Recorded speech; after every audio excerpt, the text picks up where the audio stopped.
This spreadsheet demonstrates how you may use Excel to do a budget for an organization. So what we have here is a scenario for a Camogie club. So it's called Chicks with Sticks Camogie Club, and they're trying to do a cash flow forecast for 2021. So what I have is up in the range of cells between A3 here down to B15, I have what I call planning values. And they include the opening balance in the bank that's anticipated at the start of January 2021, and then the amount of money they're going to take in each month from various sources. So in other words, in every month they're going to take in, or they expect to take in, €200 in private parties, €300 in bar receipts, €400 in a Queen of the Parish, and €500 in a Wigs and Wellies match. And then they're going to make payments of €500 for bar staff salaries, 400 for caretaker salaries, 300 in heat, 200 in electricity, and 100 on insurance. So for the purposes of the demo, I've kept the numbers here nice and round, nice and straightforward, and easy to calculate in your head, just to confirm that you know what you're at. So what the plan is here's the data. Here are the values in cells B3 to B15 that we're going to use to build the spreadsheet. So what I'm going to do is I'm going to actually clear out what I have in the original sheet down here below, and I'm going to start as if I was building from scratch. Okay, so what I've done is I have 4 different receipt items and I have 5 different payment items. So I've conveniently left 4 cells here for the receipts and left 5 cells for the payments. So that'll make it easier to build the spreadsheet. So what I can do is I could copy and paste my private parties and other labels from cells A5 down to the cells here where they need to reappear. But what I can just do instead is put in cell references. So I can say equals and click on B5, and that'll get me my private parties up. And then all I have to do is fill that down for the remaining 4 cells, or 3 cells rather, and that'll get the remaining forms of income to be labeled, the labels to appear here. And likewise for the payments, similar idea. I'm going to click back, going to anchor myself in cell A34, then click on A11, and that'll get the bar staff salaries label to appear, and again fill that down. So you don't just fill down formulae, you can fill down anything you wish if you need to copy it or replicate it from somewhere else. And I'm using the word copy very loosely here. I'm replicating rather than copying. So if I suddenly decide to change here, the word private parties might be changed to 21st birthday parties, okay, or to birthday parties. It means that the second version of the label in here in row 25 automatically changes. So I'm going to just reverse that back to its original value of private parties, and it's all is well again. So then the intention here is that if these are values that are the raw materials for my spreadsheet, then the last thing I should be doing down here is keying in numbers. If I key in number 1000 down here for the bank balance, or the number 200 for private parties, I might as well give up using Excel. So I'm not using Excel to its potential by doing that. Instead, what I should be doing is using cell references to access the values that are up here in this planning area. So this is my raw material, or my input area. The other phrase I often use here, as well as planning values, is input values that are the source of everything else in the spreadsheet. So what I need to do is, for the opening balance for January to appear, I just need to say equals in my anchor myself in B22, press the equals key to anchor myself there, and then click back up on B3. And I could consider putting dollar signs here around the B3, but because this is the very opening balance, it won't be the balance for it won't have any bearing on the balance for February or March. So I just leave it as a straightforward reference to B3. There's no need to put dollar signs in. So then I have a little message here, as you can see, in cell B24. And the message says, or the comment says, the amounts received listed in cells B5 to B9 inclusive should be included in cells B25 to B28. In other words, the numbers that are up here for 200, 300, 400, 500, those numbers need to appear down in the zone between B25 and B28. So again, there's no point typing in the actual values, the numbers. Instead, what we want to do is use a cell reference. Now, this cell reference, if I'm only thinking about filling down, I could omit my dollar signs, etc. from it. So that's what all I'll do for the moment, just to prove a little problem later on as I fill right in the moment. So here I have just a reference to B5, and if I fill down, the B5 automatically becomes a B6, B7, B8. Okay, so as I said, that looks fine at the minute, but when I try to fill this to my right, it won't work, because I'm told later on that the money amounts for all the remaining months are the same. So I'm going to be coming back to that in a couple of minutes' time to fix it. Instead, what I'll do is I'll do the expenses down here below, and actually I'll do them properly. So for my expenses, the bar staff salaries value is up here in B11. So I'll say equals and B11. And this time what I'm going to do is, if you think about it, as I fill down, I want my B11 to become B12, B13, B14, B15 for the other expenses or the other payments. But later on, when I want to fill it across for the remaining 11 months of the year, I don't want the B to become a C or a D or an E. So that's what happened up here with my receipts. I didn't incorporate any variation of absolute cell references. So if I were to choose the absolute cell reference where I lock both my column, as in my B, and my row number 11, that'll work when I'm going across, as I'll demonstrate now, but it won't work when I'm going down. So all these 500s look lovely, but I don't want 500 in all the remaining cells. So I better undo that and go back to my B11 again. And up here in the editing line, I'm going to press, I'm going to delete the reference to the 11, sorry, the dollar sign before the 11.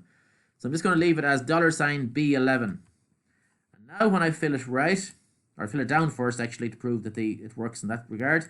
So I fill it down and I've got all the other expenses or payments appearing as they should. And now when I fill it across, everything populates appropriately. So the other thing I want to do here now is I want to just color code this cell with a yellow background as a reminder to me that I only entered a formula in one cell. That's the cell I entered the formula in. I just bolded as well. And from that source, that cell of B34, I was able to both fill down and fill right to complete that section of the spreadsheet.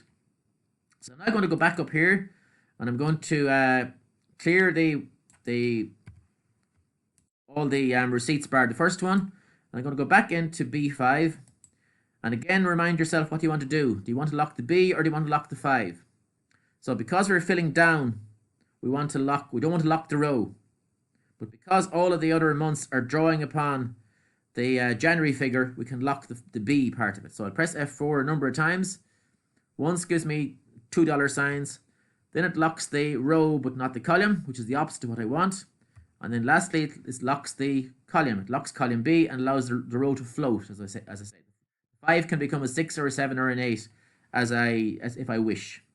So then I have my 200 appearing in cell B25. When I fill it down, it becomes 3, 4, 500. When I fill it across, it likewise populates the cells correctly. So now I have two cell references entered, one in cell B25 and another in cell B34. And the other formula I entered at the very, very start, or cell reference I entered at the very start, was in B22. So they're the only 3 cells where I've actually created a new formula. And that's important. So by good use of my dollar signs, I'm able to minimize the number of formulae I enter and fill both down and right. That's the key part of it. So what have I left to do? I need to calculate my total receipts. So my total receipts is going to be the 4 sources of receipts that I've mentioned earlier on. So I'm going to use the auto sum. So again, we want to avoid typing formula if we can. So what Excel being intelligent, when you're here in cell B29, its intelligence kind of suggests to it that it must be these 4 cells that you want to add up. It doesn't incorporate the 100 because there are some blank cells in between. So that's its first kind of stab at trying to generate the total for you. So I hit return on that. So I've entered the formula there. What I'm going to do then is fill this form into my right. And because the amounts of receipts each month are the same, we get the same answer each month. But what you'll notice is that in the first cell it says sum of B25 to B28. Whereas the next cell, it says the sum of C25 to C28, and the last cell, it'll be saying the sum of M25 to M28. So again, a formula has been entered in just one cell, so I'll color that cell yellow, give it a background of yellow. Then my total available is going to be the opening balance plus my total receipts. So I need to go just build an ordinary formula where I add two numbers, equals, and it'll be the opening balance of in cell B22. I have to type a plus key, and I'm going to add on the value for B29. And again, I can fill that to my right. It mightn't give me the correct total initially, but it'll recalculate when I finish off some other parts of the spreadsheet. So that doesn't, as you know, it doesn't look correct because there's a no opening balance for February or March at the moment. So that will correct itself in a minute. And again, the formula we've entered is in cell B31, so I'll color that yellow. The last 2 or 3 steps are, I need to get my total payments. So my total payments here are the bar staff salaries down as far as the insurance. Again, avoid typing a formula, use auto sum. And it's suggesting that I include the blank row as well. But I don't need the blank row, so I'm going to eliminate it by just selecting all the rows with values in them. So that's B34 to B38.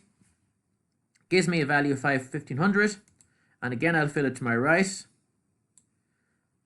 And as per usual, the figure doesn't incorporate the opening balances and stuff like that. But the total outflow each month is 1500, so that looks good. And again, I'll shade the initial cell in yellow. And the last part for January, the last calculation for January is to get the closing balance. So the closing balance is going to be the total available minus the total payments. So you started off with €1,000 at the beginning of the year. You took in 1,400. That meant that you had 2,400 available to spend here in B31. Here we're saying that you plan on spending 1,500 of it. So what's left is going to be equals to the 2,400 minus the 1,500, and that'll give me my closing balance, what I'm going to have in the bank at the end of the month. So that's another cell I need to put a yellow background in, but I better fill it across to my right first. And again, my closing balance won't be accurate for the moment, but I'll just label that or color that yellow to remind myself that I've created a formula there. And as you can see, the only gap now in the spreadsheet is that I have no opening balance from February onwards. So the opening balance for February is going to be the closing balance for January. So I go and I say anchor myself in C22, and I can say equals B42. And I don't need to put dollar signs on it because I'm going to be filling it right. So the B needs to become a C or a D or an E. So that's the 900 repeated. So I'm going to color that yellow in a moment, but I'm going to fill it to my right first. And when I fill it to my right, it automatically recalculates all the other values that I need to recalculate. So I've put a formula in there. And now my spreadsheet, from the point of view of the 12 months, is complete, except that I want to sum up how much I spent on bar and private parties. So over here on the total column, I'm going to put in another sum function to calculate the 12 months spending on our incomes from private parties, and that's 2,400. I fill that down for the remaining amounts of money you receive. Stop there, and then I need to do the same exercise for the payments. So I put a formula in here. I'll remind myself. So I'll color that yellow. Now what I can do is I can just copy the formula for B28 by Control C, jump down to B34, and it's automatically going to adjust. Okay, because I jumped down these 5-6 cells, Excel knows that my B28 reference that I had up in N28, when I copy and paste it down into B34, it automatically makes the B28 into a B34, and the same with the M. So it's enough inbuilt intelligence to do that. So I can fill that down as well. So that formula there, I suppose I could get away without coloring it yellow, but I will. Okay, just to be consistent. So what I've done in this spreadsheet is I've demonstrated how smart use of absolute and relative cell addresses can help you build Excel spreadsheets fast, efficient, and very accurate. So that's why understanding those features